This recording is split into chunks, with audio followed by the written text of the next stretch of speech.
Padre, gracias. Gracias, Dios, por este tiempo de poder adorarte con libertad y poder honrarte con todo nuestro corazón en este día. En Cristo Jesús. Amén y amén. Muy buenos días a todos, sean bienvenidos. Gloria al Señor. El domingo anterior, tomen su asiento por favor, sean bienvenidos todos. Queremos pedirles si algún niño por favor está en el salón. Tenemos una clase especial para ellos en la parte del otro salón, así que queremos que los niños también disfruten ese tiempo en el Señor. Y decía que el domingo pasado estuve hablando sobre la muerte y resurrección de Jesús. Y dijimos que la mayor demostración del amor de Dios fue enviar a su Hijo a morir en una cruz. Y dijimos también que la mayor demostración del poder es que el Padre no lo dejó a su Hijo en la cruz, sino que lo levantó y lo resucitó. Y eso es glorioso, hermanos. Eso es maravilloso. Pablo decía que nuestras mentes se abran para que podamos entender la obra gloriosa de redención para la humanidad. Lo que el hombre, el ser humano, la raza humana perdió en el Edén, pues Cristo lo restituyó y Cristo lo volvió a sus inicios. Y eso es importante, pero hay detalles en la muerte de Jesús que no los pudimos tocar el domingo pasado. Y yo quiero seguir hablando de esto porque y hice pasar el video también porque me pareció interesante que para entrar en ese lugar donde está la tumba vacía no es fácil acceder allá, y más aún con cámaras. Pero este pastor que pasó el video, parece que llevó escondido una cámara, no sé cómo, pero el asunto es que él lo mostró donde la tumba está vacía. Porque Jesús ya no está en la tumba, está sentado en el lugar que le corresponde y que siempre tuvo.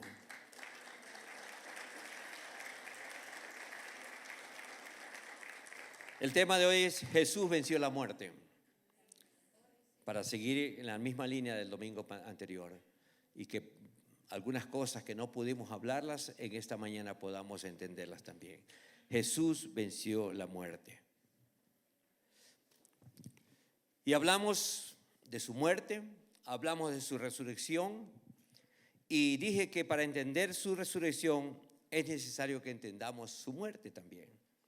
Igualmente hoy, para poder comprender la resurrección de Jesús, es necesario que conozcamos de dónde Jesús fue resucitado.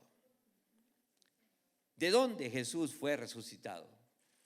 Literalmente Jesús murió y Jesús fue y bajó a las partes más profundas de la tierra, al infierno. Y de allá el Padre lo levantó. Y eso es lo que vamos a ver hoy día.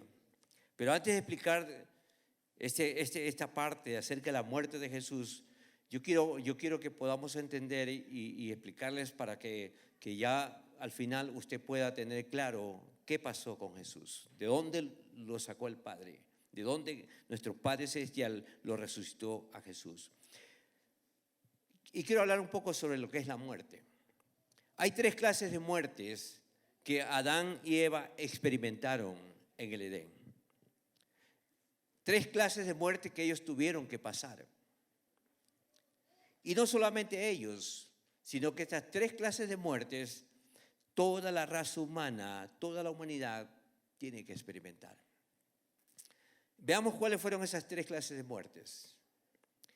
Número 1, muerte espiritual o muerte del espíritu. Cuando Adán y Eva pecaron, dice la palabra, lo que primero murió en ellos fue su espíritu. Su espíritu murió. Y al morir su espíritu, quedaron espiritualmente muertos.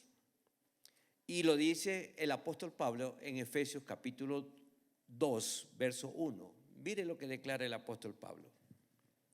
Su espíritu murió. Ellos desobedecen, Ellos no cumplen el mandato del Padre y entonces muere su espíritu. Dice Pablo en Efesios 2:1, y Él os dio vida a vosotros. Y Él os dio vida. O sea que si Él nos dio vida es porque estábamos muertos. Y Él os dio vida a vosotros cuando estabais muertos. ¿En qué? En vuestros delitos y pecados. Muertos espiritualmente. El estar muerto en delitos y pecados, iglesia amada, significa estar muertos espiritualmente. Es decir, no se tiene vida espiritual en el espíritu humano. No se tiene vida espiritual. Una persona muerta espiritualmente obedece sumisa ¿a qué? Al pecado. Vive sometida al pecado, a sus deseos, a todo eso, hermano. Escúcheme, tiene vida física, pero no tiene vida espiritual. Repito, podemos tener vida física. Una persona puede tener vida física, pero no tiene vida espiritual. Entonces, podemos decir que esa persona está muerta espiritualmente. Adán y Eva pasaron lo mismo. Murieron espiritualmente cuando pecaron. Segundo lugar, quedaron, hermanos, muchas consecuencias o secuelas de esa muerte. Ellos pecaron espiritualmente y esa muerte espiritual pasó a todos los seres humanos con graves consecuencias que hasta el día de hoy las vivimos. Veamos eso. Número 1, quedaron separados de Dios. Quedaron separados de Dios, porque al morir sus espíritus ya no podían tener comunión con Dios. ¿Por qué? Porque es a través del espíritu en que los creyentes nos relacionamos con Dios. La comunión, la relación con Dios es de espíritu a espíritu. Es en nuestro espíritu donde nos relacionamos con Él. Pero al estar muertos espiritualmente, ¿qué significa? Que ya no se puede tener relación y comunión con Dios. Ya no se puede. Esta se rompió por causa del pecado. Mire, por causa del pecado, nuestro espíritu se desconectó. Se desconectó de la relación y la comunión con nuestro Dios. Y nos convertimos, dice la palabra, en hijos de ira.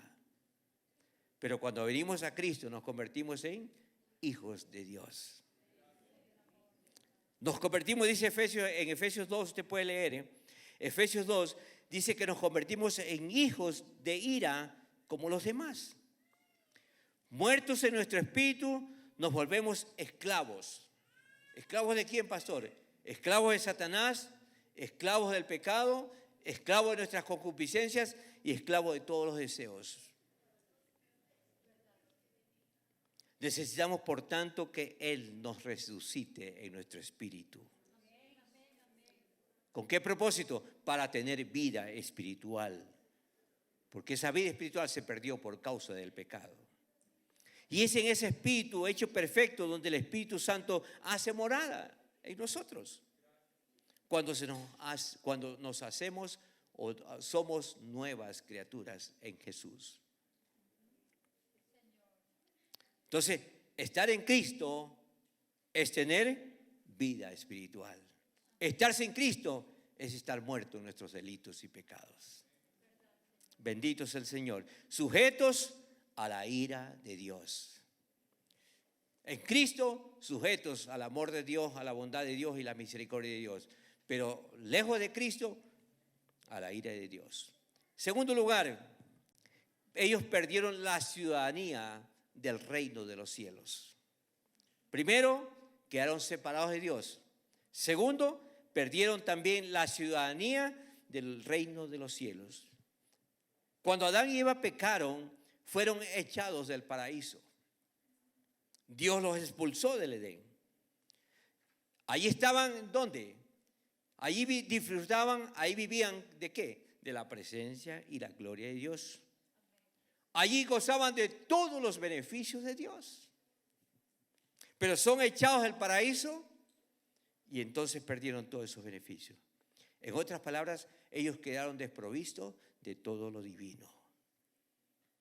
Ellos, ellos eran, ellos vivían como ciudadanos del reino de Dios en el paraíso. Mire, pero fueron desprovistos de todo. Mas ahora en Cristo, todo lo que se perdió ha sido restituido al nuevo hombre. Todo lo que se perdió ha sido restituido en el nuevo hombre. Mire lo que dice Filipenses 3:20. ¿Por qué decimos que perdieron la ciudadanía del reino de los cielos? Porque Pablo declara aquí en Filipenses 3:20, dice, mas nuestra ciudadanía está ¿en dónde? En los cielos, de donde también esperamos al Salvador, al Señor Jesucristo. Mire, Dios les quitó todos los beneficios del reino. Todos los beneficios del reino. Pero Cristo los restituyó. Cristo los restauró. Todos los creyentes ahora por Cristo tenemos doble ciudadanía. Usted es ecuatoriano, pero también es ciudadano del cielo. Aleluya. Doble ciudadanía, hermano. Ciudadanos del cielo. Vivíamos alejados de Dios, pero Cristo nos hizo cercanos a Él y a todas sus promesas y a todos sus beneficios. Eso es glorioso, hermano. Tercer lugar, dejaron de ser embajadores de los cielos aquí en la tierra. 2 Corintios 5:20, el apóstol Pablo nos declara lo siguiente. Así que, dice Pablo, somos embajadores en nombre de Cristo. Mire, usted y yo somos, por Cristo, somos embajadores de Él. Como si Dios rogase por medio de nosotros. Os rogamos en nombre de Cristo, reconciliaos con Dios. Yo le pregunto, ¿qué es para usted o qué concepto tiene usted de un embajador? ¿Quién es una persona, un embajador? Un embajador no es cualquier persona, hermanos. Un embajador es un diplomático. Un embajador es un representante de ese país en un país extraño. Ese es un embajador, es una persona importante. Y hermanos, Adán y Eva por pecar dejaron de ser embajadores del cielo aquí en la tierra. Embajadores de Dios. Dios los puso como embajadores, les delegó ese cargo, pero por causa del pecado ellos lo perdieron. Entonces, un embajador no es cualquier persona. Eso somos nosotros, representantes de un reino que no es terrenal, sino representantes del cielo, aquí en la tierra.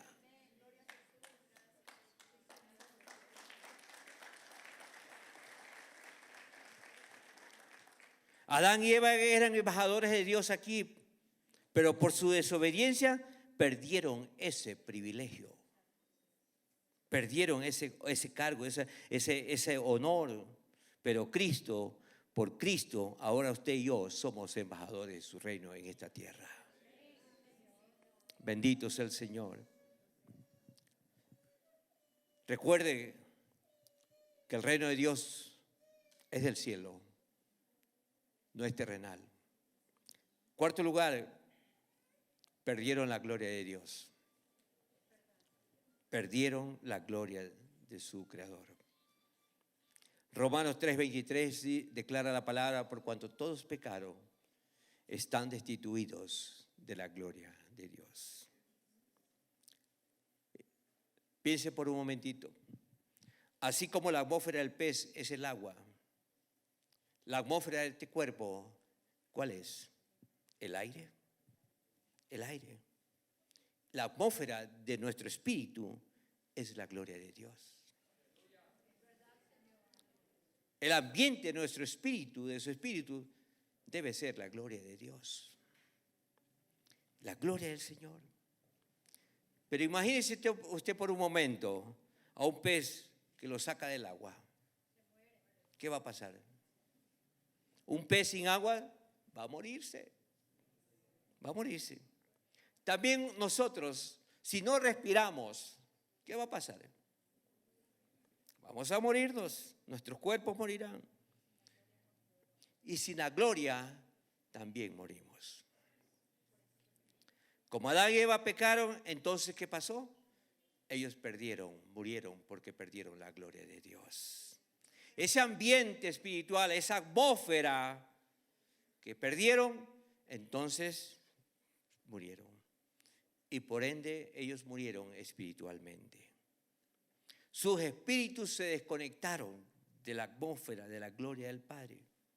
Ellos en el huerto disfrutaban a plenitud de la gloria de su Creador. Pero como dejaron, hermanos, la gloria del Padre, dejaron esa atmósfera, entonces murieron. Murieron espiritualmente. Hermanos queridos, la muerte espiritual trae la muerte del alma. Primero se muere en el espíritu, luego se muere en el alma. Y cuando una persona muere espiritualmente, su alma también va en el mismo proceso de morir. La muerte psíquica del alma. Adán y Eva murieron en el sentido de que sus almas fueron sujetas y rendidas al pecado. Rendidas al pecado, rendidas a la opresión, rendidas a las tinieblas, rendidas a los temores, rendidas a la angustia, y rendidas a las inquietudes, rendidas a una esclavitud. En otras palabras, el hombre se convirtió en esclavo del mal. Esclavos del mal. Esto es lo que llamamos nosotros la antigua naturaleza, o el viejo hombre, el hombre adámico, o el hombre vendido totalmente al pecado. Mire lo que declara el apóstol Pablo en Romanos 7:14. Pablo declaró, porque sabemos, Romanos 7:14, Pablo dice, porque sabemos que la ley es espiritual, mas yo soy carnal, vendido al pecado. El apóstol Pablo. Es decir que el hombre está dominado por una naturaleza carnal y no espiritual. El hombre está dando fruto para muerte. Y también declara que viven esclavos del poder del pecado. Como sus almas dejaron de vivir para la gloria o la vida espiritual y para la gloria de Dios que tenían con su Creador, entonces sus almas ahora viven sometidas y dirigidas y guiadas por los deseos, por las pasiones de su carne, pues, y por tanto viven muertos. Muertos para Dios en sus mentes, en sus voluntades y en sus emociones. Muertos en su alma. Aquí vemos, muere su espíritu y también muerte de su alma. ¿Y qué decir la muerte física? La muerte del cuerpo. Por causa del pecado, eventualmente sus cuerpos también murieron. Murieron sus cuerpos.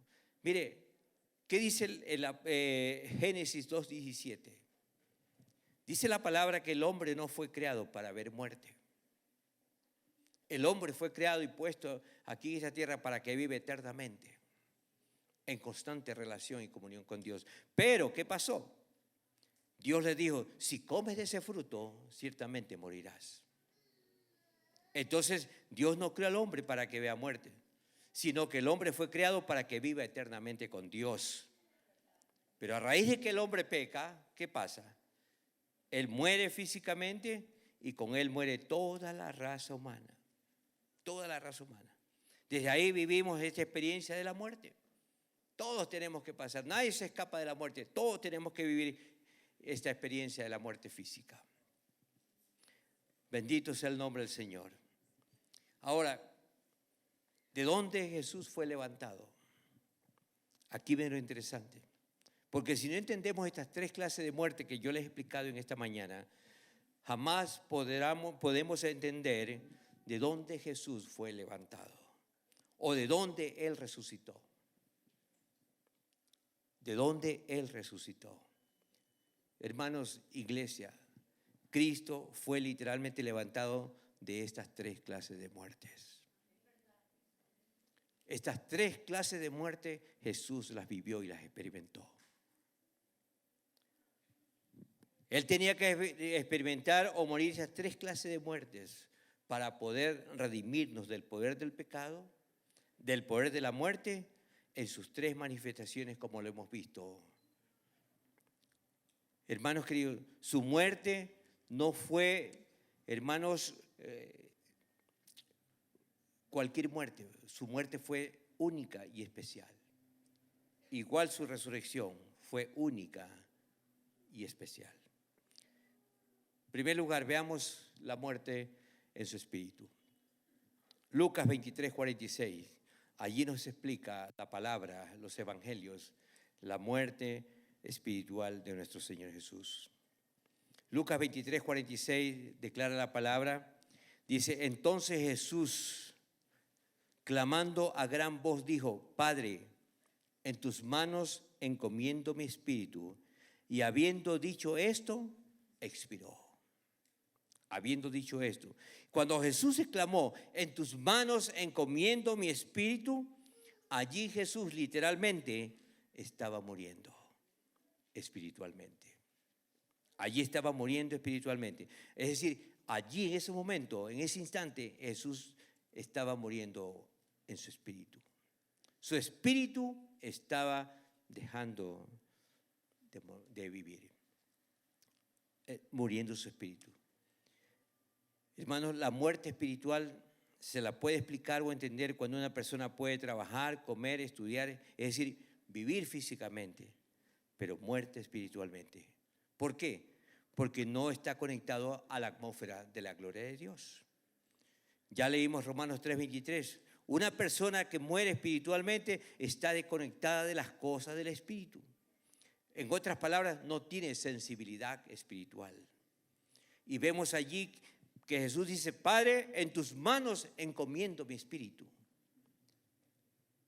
Lo estaba entregando en las manos del Padre su espíritu. Estaba muriendo físicamente allí, pero su espíritu. Muerte del alma, San Juan 19:28. Cuando Jesús exclama allí, en Juan 19:28, perdón, tengo sed, dice allí. Tengo sed.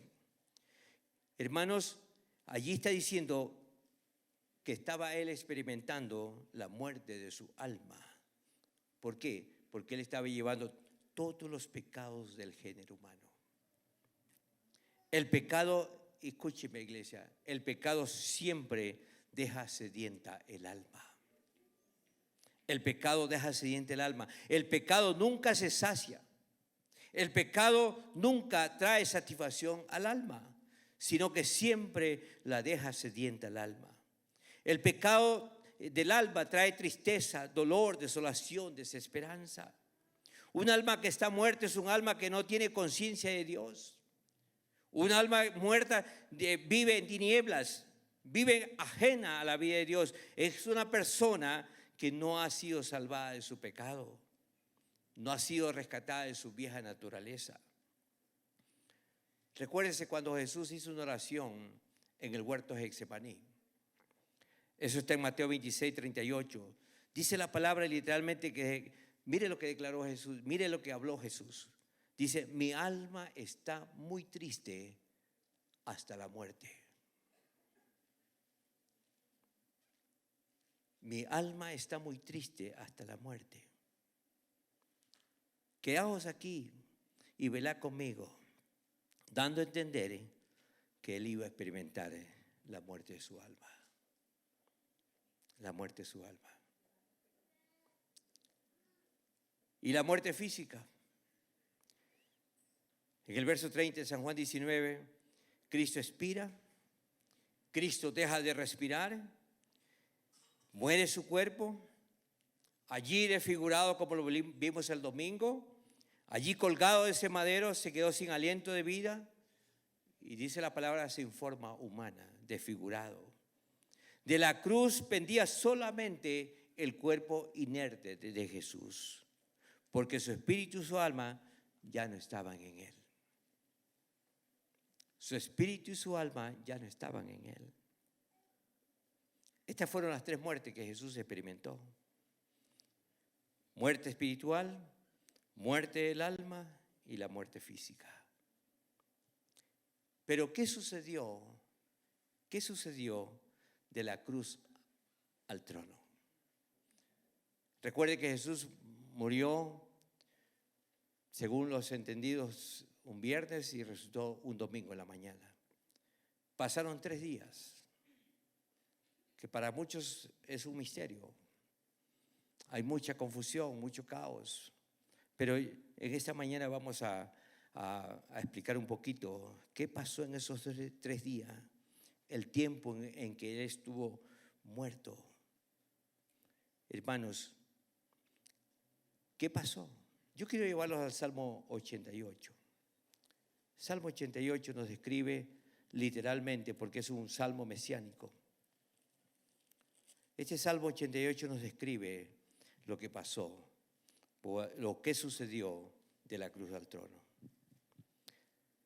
La palabra de Dios me muestra ahí que Jesús, muerto, estuvo en el mismo infierno.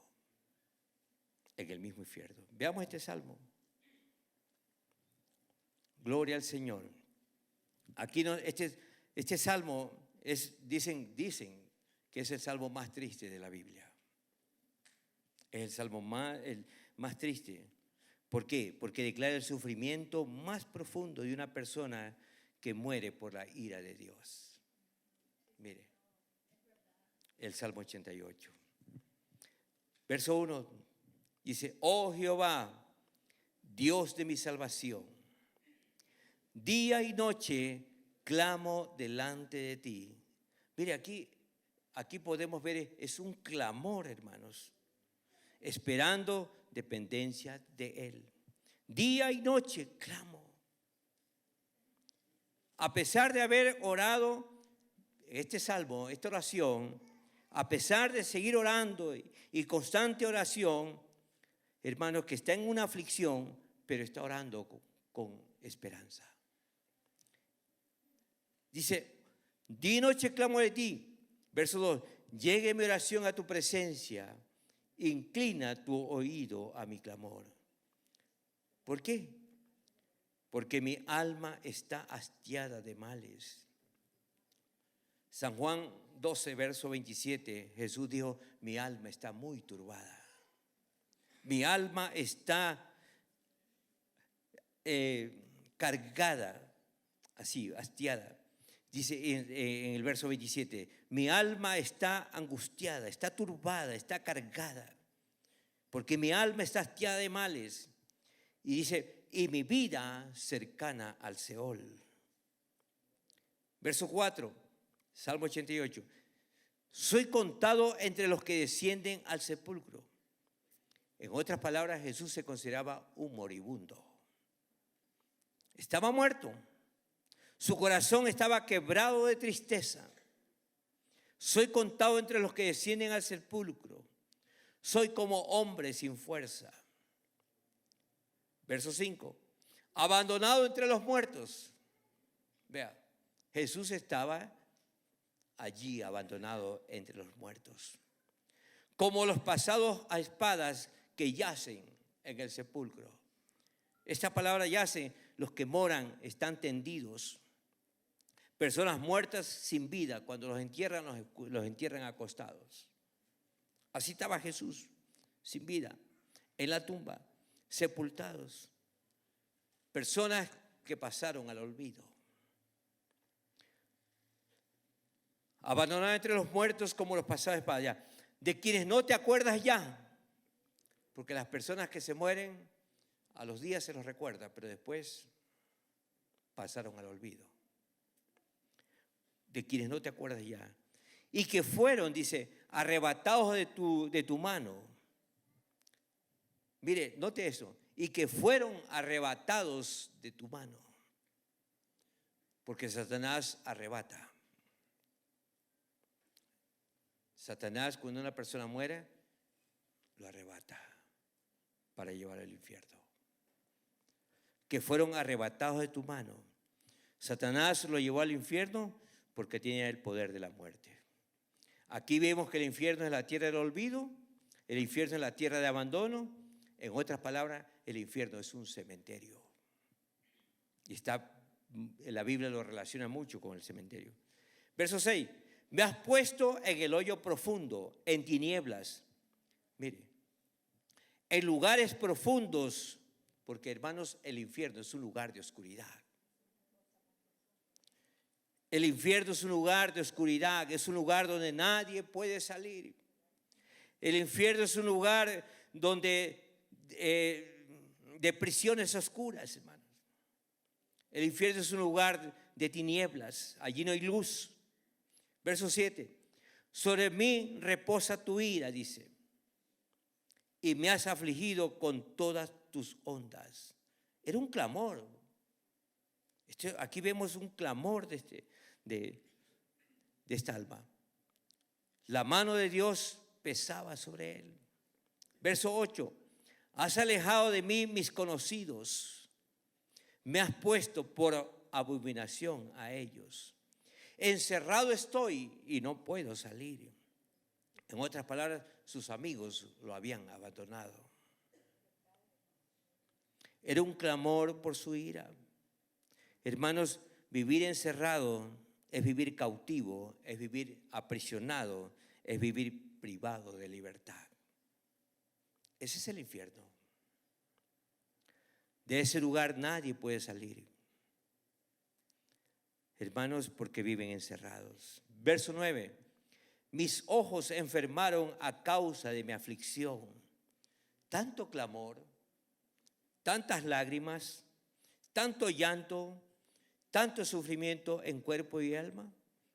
Y mire lo que dice. Te he llamado, oh Jehová, cada día. He extendido a ti mis manos.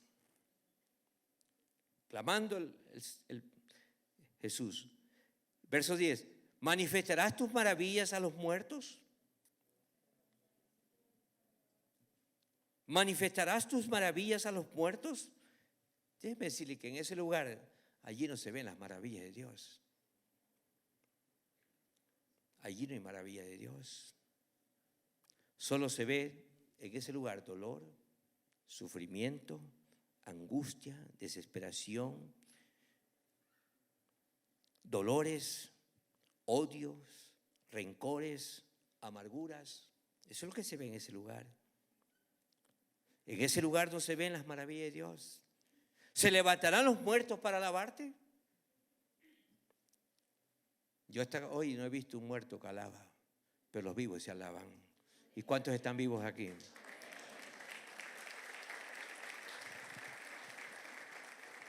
Los muertos no pueden alabar. En otras palabras, ¿les devolverás a los muertos la vida? Porque los que alaban son los vivos, pues los muertos no alaban.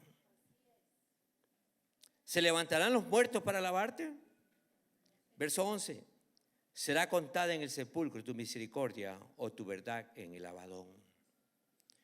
El infierno es el lugar donde no se ven las misericordias y las maravillas, ni la bondad, ni la verdad de Dios. El infierno es un lugar de destrucción, es un abismo sin fondo, es un infierno. Ahí todo es oscuridad, allí todo es tiniebla. ¿Serán reconocidas en las tinieblas tus maravillas? Dice. Mire, Jesús descendió a las partes más profundas de la tierra para contar y declarar sus verdades y su misericordia, para que las tinieblas reconozcan las maravillas de Él, aún el infierno, para que vean que Él reina y sigue reinando por la eternidad. ¿Serán reconocidas en las tinieblas tus maravillas y tu justicia en la tierra del olvido?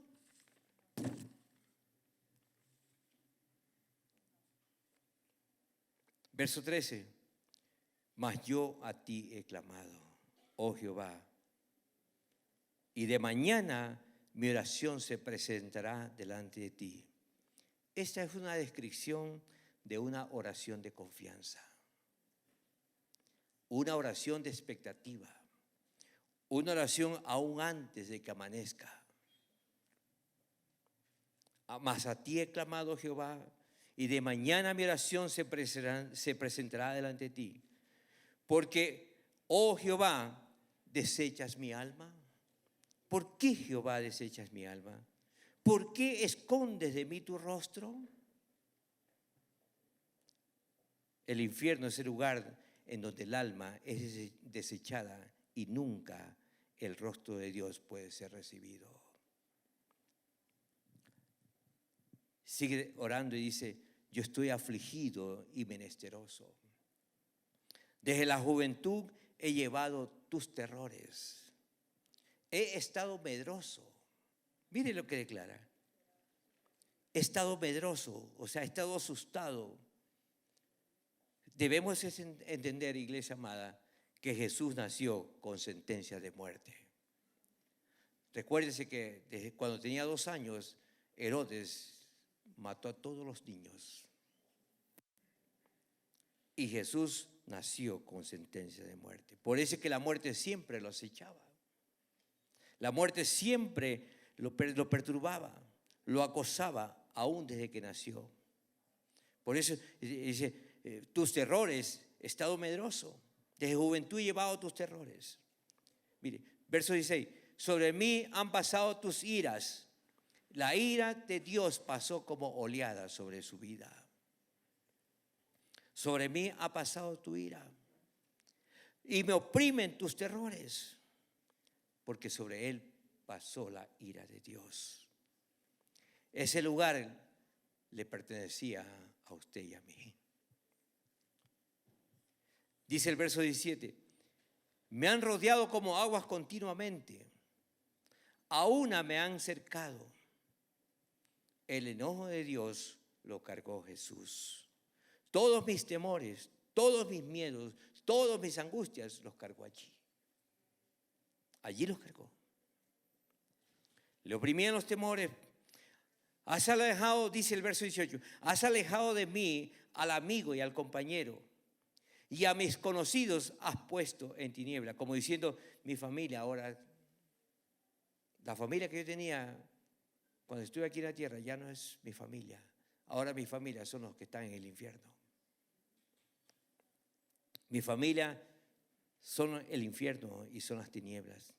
La tiniebla es mi única amiga. El infierno es mi compañero. Mire, Jesús pasó esta agonía ¿en dónde? En el infierno. Cuando Él muere, expira, ahí en la cruz, su alma descendió al infierno. Hermanos, aquí, pero con una fuerte convicción, hermanos, de que su vida estaba en las manos del Padre. Su vida estaba, hermanos, a pesar de la fuerte presión, su vida estaba en las manos del Padre.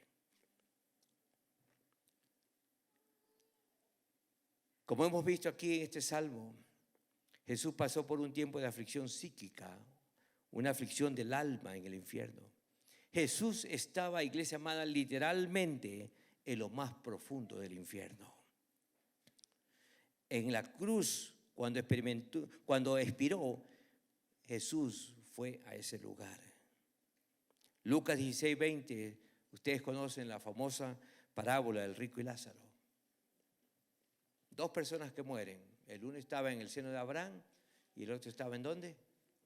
En el infierno. Toda persona que moría, al infierno.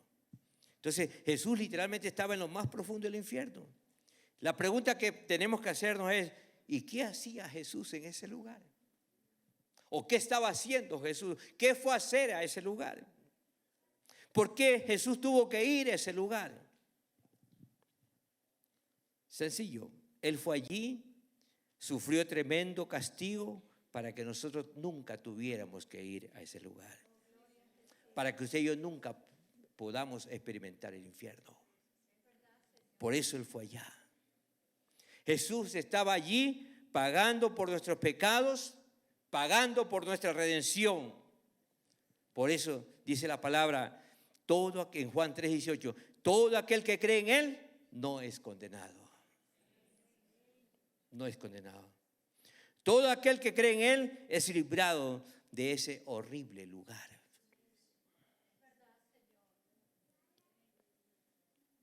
Por eso todo aquel que cree en Él no es condenado. Pero lo glorioso de iglesia amada es que Jesús en ese clamor, como lo hemos visto en el Salmo 88, Jesús clamó y fue oído por el Padre. En medio de estas muertes, vemos que Jesús clama y le clama al Padre porque el Padre es el único que lo podía sacar, de ese lugar de tormento. Hebreos 5, verso 7 declara la palabra. Mire lo que declara. Y Cristo en los días de su carne, lo que leímos en el Salmo 88, y Cristo en los días de su carne, ofreciendo ruegos y súplicas con gran clamor y lágrimas al que lo podía librar de la muerte, ¿vea? Fue oído a causa de su temor reverente. Mire, la intensidad de su clamor hizo que el Padre quite la muerte de él. Ese fue el clamor de Jesús. Pero la pregunta que muchos podrían hacerse es si fue oído por el Padre, ¿por qué murió? La respuesta es que Jesús no clamó para no morir, sino que Él clamó al Padre para que lo librara de las garras de la muerte. Jesús clamó al Padre para ser librado de la corrupción total que trae consigo la muerte. Y dice la palabra que por su temor reverente, su obediencia absoluta y total, Él fue oído. Sí, el Padre lo pudo escuchar. El Padre le oyó por causa de su temor reverente y su dependencia completa de Él. Vea cómo Jesús clamó al Padre para que lo libre de ese lugar. Salmo 16:10. Salmo 16:10.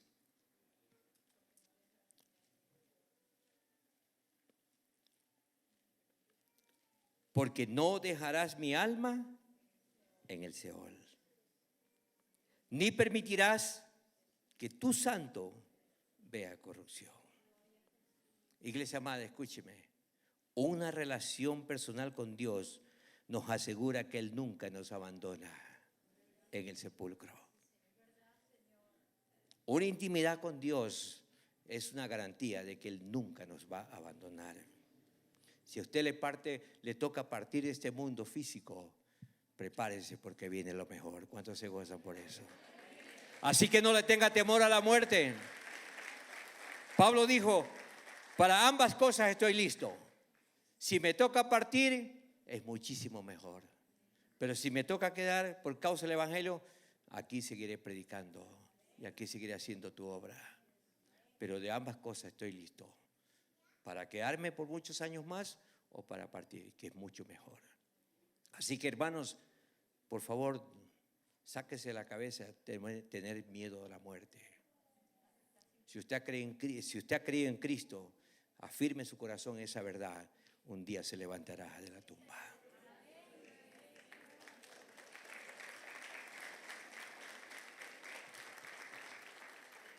Porque muchos cristianos están medrosos, asustados.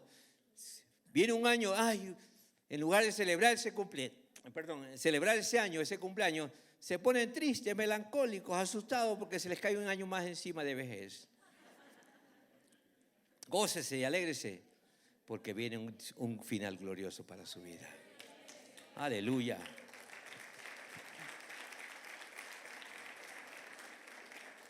Porque no dejarás a mi alma en el Seol. Hermanos, este texto se puede traducir como que Jesús estuviera diciendo, Padre, yo voy a morir, pero cuando esté en lo más profundo de las garras de la muerte, yo te pido que me levantes, que me resucites, porque tu poder no permite que yo quede en ese lugar de olvido. Eso es lo que estaba diciendo Jesús. ¿Y por qué Jesús le está pidiendo eso? Porque Él declaró, yo soy la luz del mundo. Y Él no puede, la luz, estar en oscuridad no puede. Imposible. Por eso estaba convencido y seguro que el Padre lo levantaba de ahí. Bendito sea el Señor. Este Salmo 16, el apóstol Pedro en el primer discurso en Pentecostés lo proclamó, lo declaró, lo enfatizó, hermanos. Y ahí usted puede ver en su casa en Hechos 2, 22, verso 27, 31, 32. Ahí habla todo esto. Ahí habla haciendo énfasis en el Salmo 16. Bendito es el Señor. Pero Una pregunta que se hizo en el trono de Dios. Mientras estaba Jesús en el infierno, se hizo una pregunta en el trono de Dios. Una pregunta que se hizo en el cielo. ¿Es culpable? ¿Será culpable? Porque decían, porque si él es culpable, entonces tiene que quedarse, porque ese es el lugar que le corresponde. Tiene que quedarse en el infierno. Pero si no es culpable, la muerte no lo puede retener. Imposible, si no es culpable, si es inocente, imposible que la muerte lo retenga. La muerte no puede retenerlo. La muerte no puede enseñorearse, porque si es inocente, ni tampoco puede retener a los que han sido declarados inocentes por Cristo Jesús. Aquellos que han sido lavados por la sangre del Cordero no pueden quedarse ya. Y en el cielo se hace esta pregunta: ¿será que es inocente o será que es culpable? Si es culpable se queda, pero si es inocente tiene que levantarse. Debemos saber que en la tierra 2 cortes lo juzgaron a Jesús, lo sentenciaron a Jesús. La corte judicial, que era dirigida por Pilato, porque Pilato era el gobernador, regida por los romanos, y la corte religiosa, que era dirigida por Caifás, regida por los judíos, o llamado el Sanedrín. Eso usted puede leerlo en Mateo 26, ahí está todo eso. ¿Ya? 2 cortes, la judicial por Pilatos y la religiosa por Caifás. Y estas 2 cortes lo encontraron ¿cómo? Culpable. Lo declararon, le hicieron un juicio inocente, le declararon una sentencia injusta y lo declararon culpable. Por eso concluyeron, porque lo interrogaron en varias ocasiones y le dijeron: es digno de muerte. En primer lugar, porque se hace llamar hijo de Dios. En segundo lugar, es un farsante, es un impostor, es un usurpador. Entonces se confabularon estas 2 cortes y lo sentenciaron a un juicio injusto y una sentencia de muerte injusta al Mesías, y lo declararon culpable. Pero veamos cuál fue el veredicto en la corte celestial. Ustedes saben que las ciudades, los países se rigen por cortes, ¿verdad? Cortes de justicia. Cada ciudad tiene una corte, pero hay una Corte Nacional de Justicia, que es la máxima autoridad. Y esa Corte Mayor puede cambiar una sentencia, puede cambiar un juicio, puede revertir, ¿verdad? Un veredicto. Porque cuando se apela, cuando no hay solución, cuando no hay respuesta de la Corte local, entonces se apela a la Corte Nacional, y la Corte tiene toda la capacidad de arreglar una situación de así. Y entonces, ¿qué pasó? ¿Qué pasó? Eso mismo sucedió en el veredicto dado por las cortes terrenales, en el juicio hecho a Jesús. En la corte celestial, el Padre buscó un registro de su Hijo. ¿Y qué se encontró? ¿Cómo le encontró el Padre? Perfecto, impecable, total, en perfecta obediencia a su Padre, una integridad completa, una santidad completa, y el Padre se levantó y testificó que era su Hijo verdadero. Su Hijo verdadero. El Padre dijo de su Hijo: les voy a probar a esas cortes de justicias terrenales, a esa corte religiosa que está errados. Les voy a probar que lo sentenciaron a mi Hijo injustamente allí en la tierra. Yo voy a vindicar a mi Hijo. Yo voy a anular esa sentencia. La voy a anular. Yo voy a declararlo inocente a mi Hijo, porque le hicieron un juicio injusto. Fue una sentencia injusta, y el Padre dijo: lo voy a vindicar a mi Hijo. No es que yo vaya en persona a cada lugar, sino que voy a levantar a mi Hijo de entre los muertos, y le voy a dar un nombre que es sobre todo nombre. Y aún más, le daré las llaves de la muerte y le daré las llaves del infierno. Yo le voy a dar todo a mi hijo.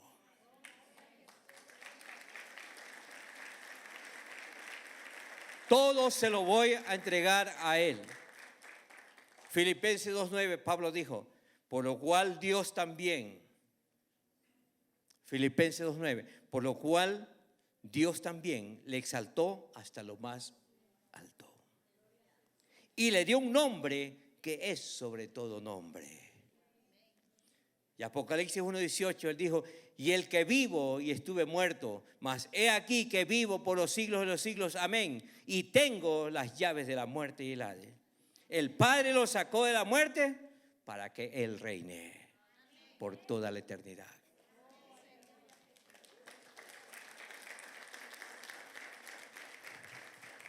Y aquí hay un hecho importantísimo y glorioso.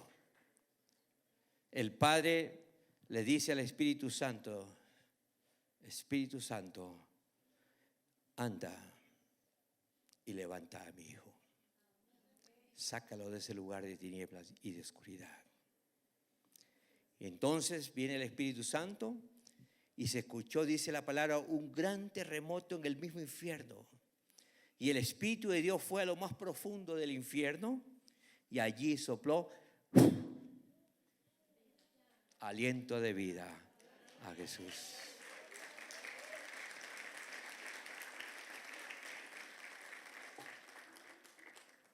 Sopló vida sobre Jesús, lo resucitó y lo levantó de esa tumba, como lo hemos visto en el video.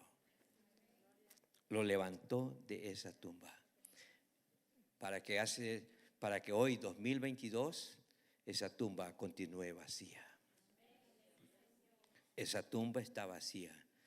Jesús descendió a lo más bajo para luego subir a lo más alto. A lo más alto. Subió a lo más alto y hoy está reinando por todas las cosas. Pero mientras Jesús estaba en el infierno, el Espíritu Santo le dice al Hijo que fuese a aquellos que habían creído en Él.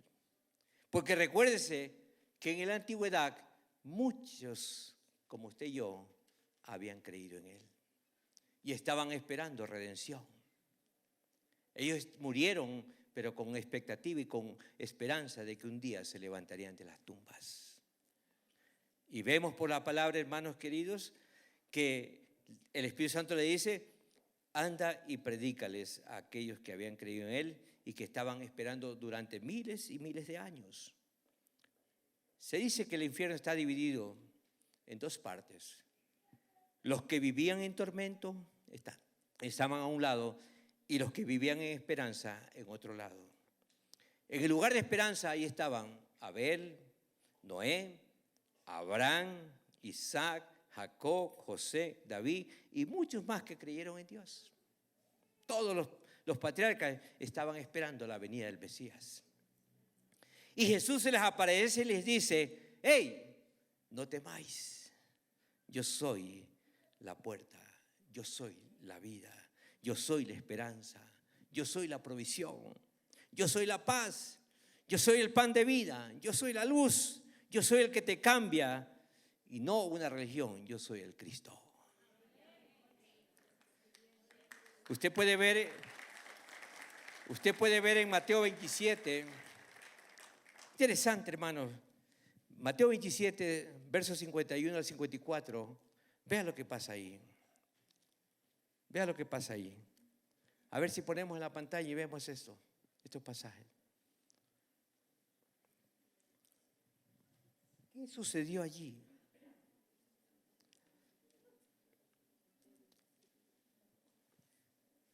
Bueno, dice la palabra que cuando Jesús muere, muchas tumbas se abrieron y muchos resucitaron.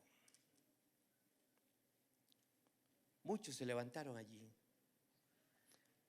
Vean, visto el terremoto y las cosas que habían sido hechas también en gran manera y dijeron, ¿verdad? Se saltaron. ¿Verdad?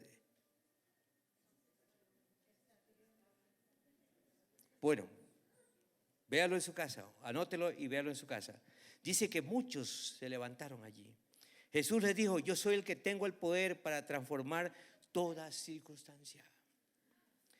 El dolor, el llanto, yo los transformo en alegría. Hermanos queridos, dice que muchos resucitaron ese día. Y dice la palabra que todos ellos que resucitaron testificaron de Jesús. Testificaron de su resurrección. Hermanos, este hecho, escúcheme, este hecho nos garantiza nuestra resurrección cuando usted y yo moramos en esta tierra. Si ellos resucitaron por haber creído en el pasado, yo que he creído también resucitaré con él. Bendito sea el nombre de Jesús. Algo más. Jesús predicó en 1 Pedro 3:9, hay un hecho interesante que para mucha gente es motivo de controversia, pero dice la palabra que Jesús predicó a los espíritus encarcelados. 1 Pedro 3:19. ¿Qué les predicó? Les predicó y les proclamó su señorío. Jesús proclamó no solo su señorío, sino que también predicó su autoridad. Les proclamó su señorío, les proclamó su victoria, les predicó sobre los muertos, les predicó sobre Satanás y les dijo que él había vencido todas esas cosas. Él les predicó. Jesús les dijo que su poder y su reinado viven para siempre. Él les dijo, yo vine a proclamarles que hay un nuevo rey. Ustedes tienen un rey, que es Satanás, pero yo quiero decir ahora que ahora tienen un nuevo rey. Yo soy el Cristo resucitado. Yo vencí la muerte, soy el Señor de todo. Yo vencí todas las potestades, las llaves de la muerte me pertenecen. Ahora todo es mío, en los cielos y en la tierra y aún debajo de la tierra. Satanás ya no tiene poder sobre la muerte. Tengo el poder para dar vida y tengo el poder de someter todo bajo mis pies. Eso fue lo que Cristo proclamó. Iglesia amada, si Jesús no hubiese resucitado, hubiese sido otro religioso más, como los muchos que se han levantado a través de la historia. Muchos siguen a Buda, muchos siguen a Mahoma, otros siguen a Confucio, otros por ahí a Gandhi, pero todos han muerto. Otros a Satanás, pero todos están muertos. Vaya a la tumba de Gandhi y vea lo que ahí está muerto. Están los huesos, está hecho polvo. Pero la tumba de mi Cristo está vacía.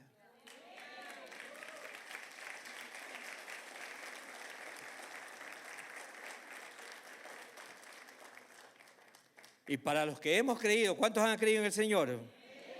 Si Cristo no hubiese resucitado, vana sería nuestra fe. Habríamos creído en algo vano. Pero nuestra fe se funda en su resurrección. Todos los movimientos religiosos saben y conocen que sus líderes, sus precursores están muertos y que nunca se levantarán. Pero mi Cristo vive y reina eternamente y para siempre. Y juntamente con Él, todos aquellos que han sido perdonados y lavados sus pecados con su preciosa y maravillosa sangre que derramó. Su resurrección, iglesia amada, estableció el dominio de su reino sobre el reino de las tinieblas. Y hoy tenemos solo un rey sobre nosotros. ¿Cómo se llama ese rey? Póngase de pie y dele gracias al rey. ¿Cómo se llama ese rey? Cristo. Cristo.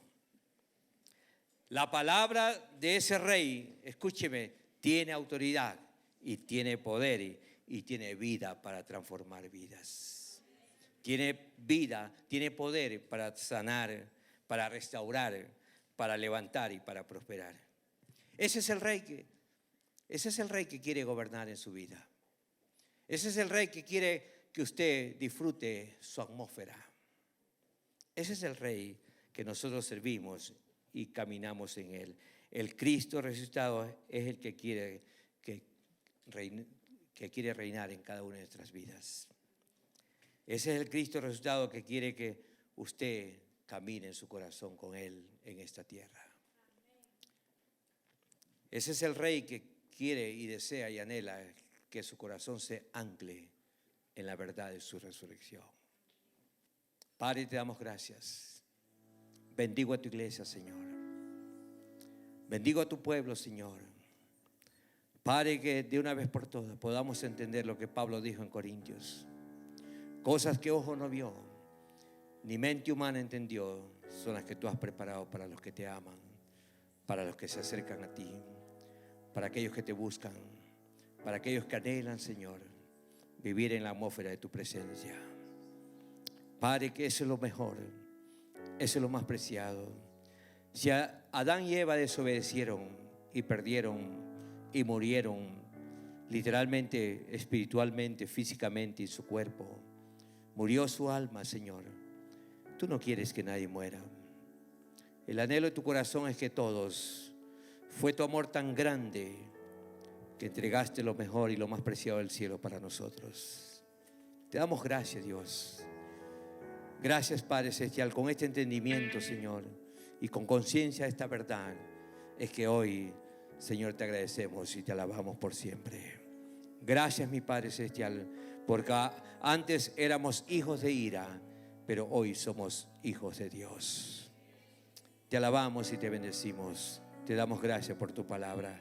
En Cristo Jesús. Amén.